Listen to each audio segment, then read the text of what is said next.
April 22nd, 2014. Guys, this asteroid report on the webcast they did today was very interesting. For instance, this one on October 8, 2009 over the Indonesia, there was 2 quakes that day, a 6.6 in Santa Cruz and a 6.8 in Vanuatu. And you can see they're saying that these things would explode over the Earth. Most of them did. But that shock wave as it pushed down can create these quakes. And one of the most powerful ones was over the Mediterranean Sea in 6/6/2002. You see that? Over the Southern Ocean in 2004.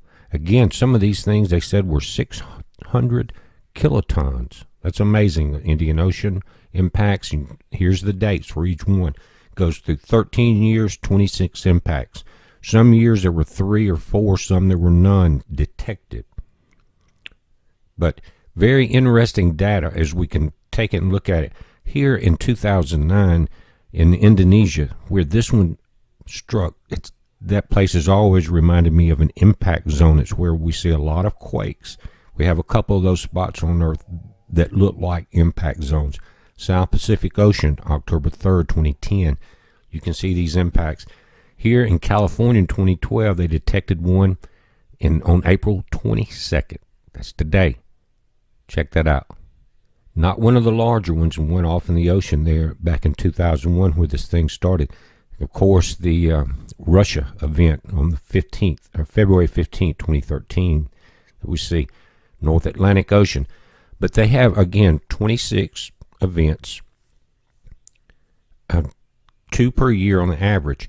Now, in 2010, the American Meteor Society reported 954 fireballs. You can see the numbers. 2011, 1637, up to 2013 of 3561. But definitely seems to be an increase, and some of that has to do with the ability for more people to report via the internet. Well, let's take a quick look at the sun, guys. We've had 2 large explosions today. One off the top left, and that was the filament release in the early video. This one is a new one. We just have a few frames from it. Again, this is stereo ahead. It's ahead of Earth in orbit. This is stereo behind. First the large explosion, then the secondary that you see there. Both were large. Now the top filament is going to move to the left of Earth. We will get probably a glancing blow of that, but the ACE satellites have already picked up a lot of energy that's being fed into our magnetopause. Now check out this again. That's your morning filament release, and I'm going to show you these on the SDO. Then this new burst to the right. Let's also take a look at the SOHO. These are Earth facing. Notice your timestamp at the bottom, going up the 20th, 21st. Today we've had 2 events there.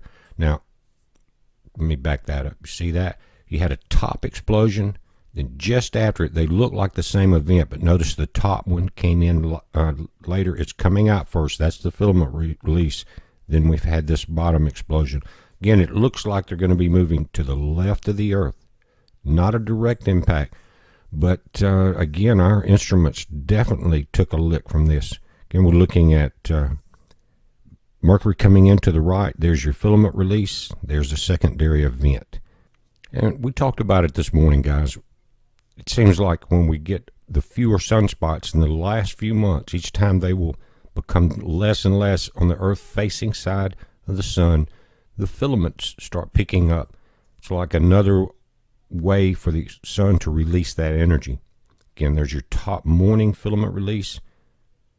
Then we had the side burst here. Back that out. Check it out. Now, on the SDO, we're getting the incredible pictures of this top filament release. Again, it was the bottom held to the last, it threw it to the Earth and to the left. That's not directly Earth-facing because of the curvature of the sun took care of that. If it had been in the center, it would be a different story. But now it has not picked up. Again, here, this is Earth-facing Solar Dynamics Observatory images. See your timestamp?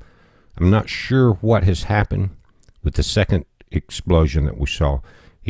But these images will be updated within an hour or so, and we'll be able to pinpoint that. Again, this is the morning filament release. Notice as it releases, and then you see that the surface expand.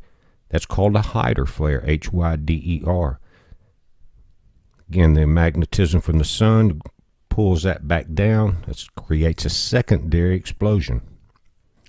Check out this proton burst picked up by ACE satellites, guys. It was 2 in a row if you look close, back to back. Extremely powerful.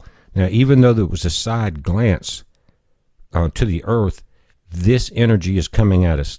This is ground information coming from the GOES satellite system to Boulder. Information gaps all the way across, just dropped out. Same thing happened on the next chart with the solar wind speed, density, and temperature. Just cut out, guys. It couldn't take that load. But this is a heads up. We're watching it. Be safe.